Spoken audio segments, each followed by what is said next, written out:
The first thing I said was, my dad is going to kill me. I told my mom first, and she kind of like would like, your dad. And she cried. She just started crying. Pues a mí me dio mucha tristeza, sentí muy feo, porque yo dije, mi hija ya no va a poder estudiar, ya pues estaba muy chiquita ella para tener un bebé, y porque mi esposo en ese entonces era muy enojón, y yo dije, nos va a matar. I freaked out for her. I was like, dang. Like, all I could think about was my dad. Like, what he was gonna do. Because he was, like, now he's a lot better, but back in the day, he was, like, hardcore. Telling my dad really sucked. Te lo juro, en ese momento me salió lo que la gente toda la vida me ha criticado, que yo reacciono muy grosero, que yo soy muy agresivo. Sí me salió en ese momento. Pero cuando a mí me dijeron, es que mira, China está embarazada, dije, su puta madre, vas a ver ahorita.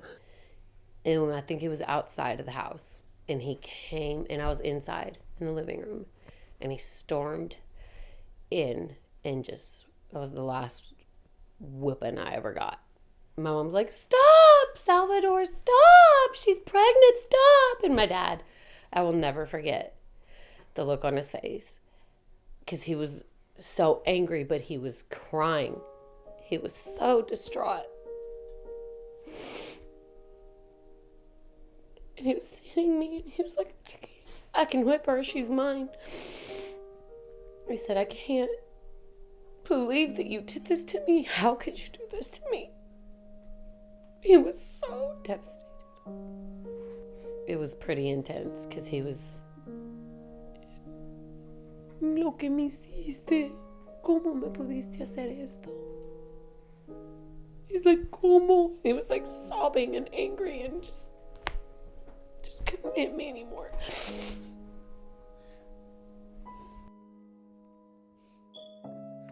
Yo nunca le he hecho daño a nadie. Y cuando me hacen daño a mí, me da mucha tristeza, me da. Y nos enseñaron a creer en Dios y a tener fe en que las cosas pasan por Dios. Y dije yo, pues esto pasó, ya. Y yo estoy 100% convencido de que fue la mejor decisión que pude tomar en mi vida en ese momento, cuando tú estabas en la pancita de tu mamá, que tú vinieras a este mundo y que yo hubiera podido evitarlo si abro la boca y le digo, no nace. Y tú no sabes cuánto le doy gracias a Dios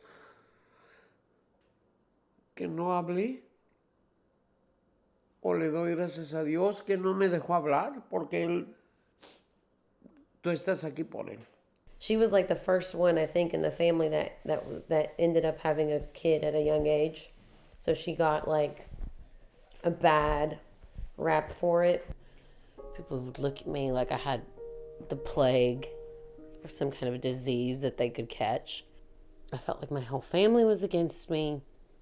After I dropped out of school, I didn't have many friends anymore. All I had was my baby.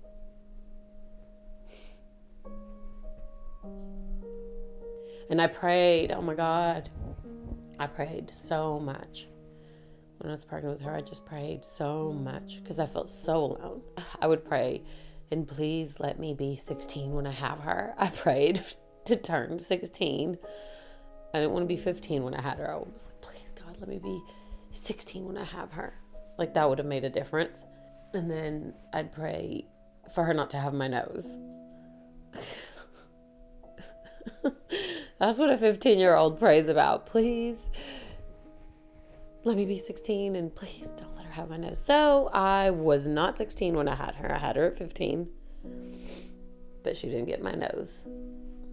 Thank God.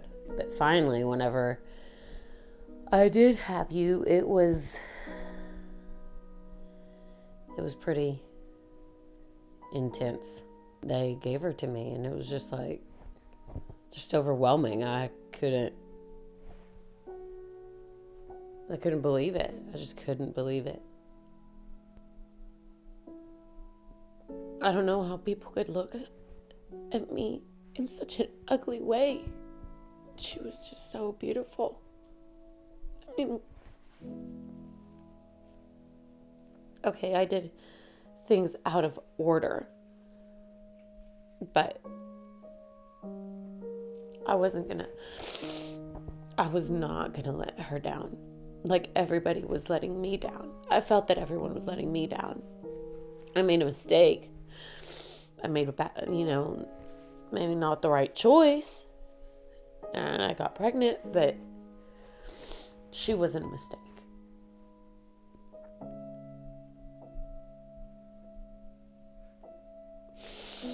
She was the best thing that ever happened to me.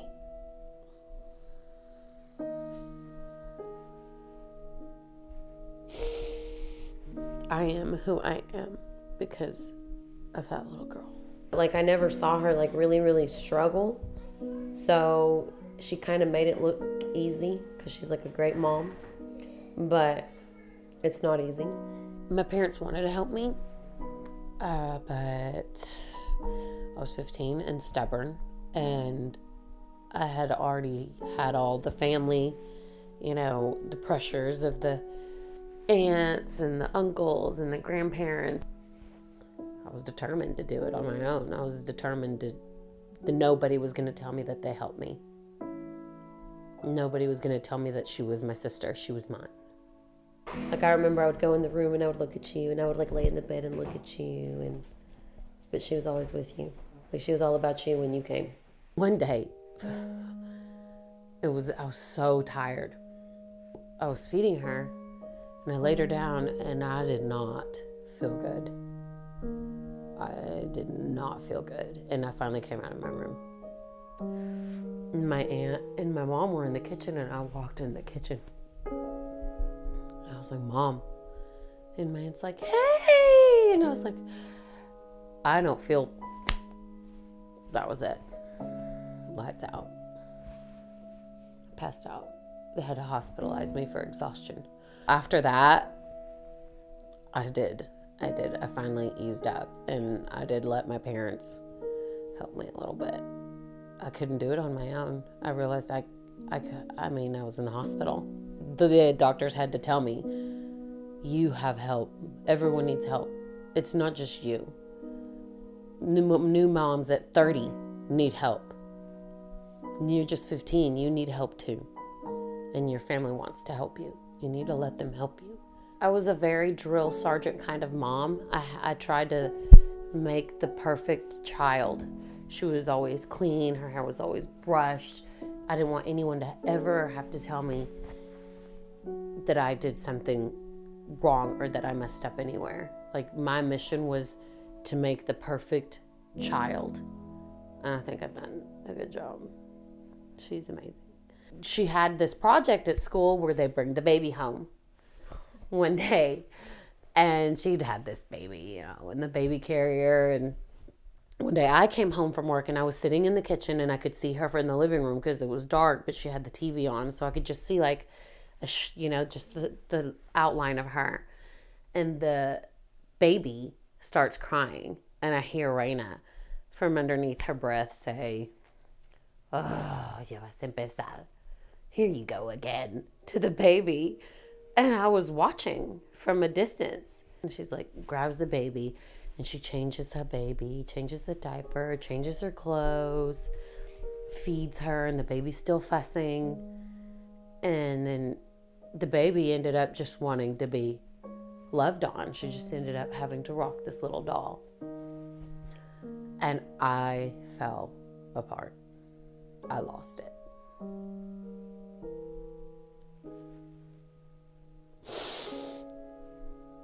I know it was a doll. But in that moment, I realized that my parents didn't hate me. They were just so scared.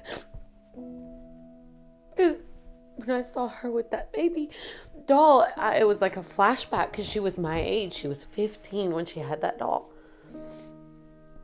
I was like, I was looking at myself years later, 15 years later. And I was so scared. I got so scared to see my child with that doll because of the overwhelming responsibility that a human being is. In all these years, I thought that when they looked at me, they were disappointed and that they hated me.